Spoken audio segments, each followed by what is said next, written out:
Angel, ganun na po kapunta. Nandito po kami. Mga pulis po kami ng Station 3. Handa po kami tumulong sa inyo kung ano po ang naging problema po dyan sa loob. Pakidungan na lang po kung nandyan po kayo sa loob upang malaman namin kung meron ba talaga po nagaganap at tutulungan po namin kayo.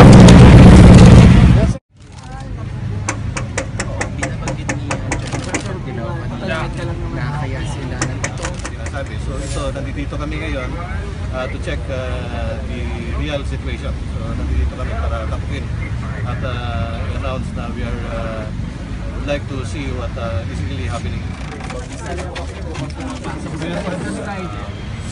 Earlier on, mga bandang mga hapon, nagkausap kami ni Executive Secretary Chowa.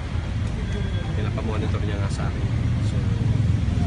So now I'm just being updated by District Director Pagdilaw, the Quezon City Police. Hindi ko nga nagtataka nga ako pati nagpapasok eh.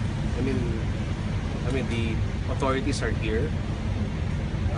Hindi naman sinusugod ng kapulisyahan ang loob nila.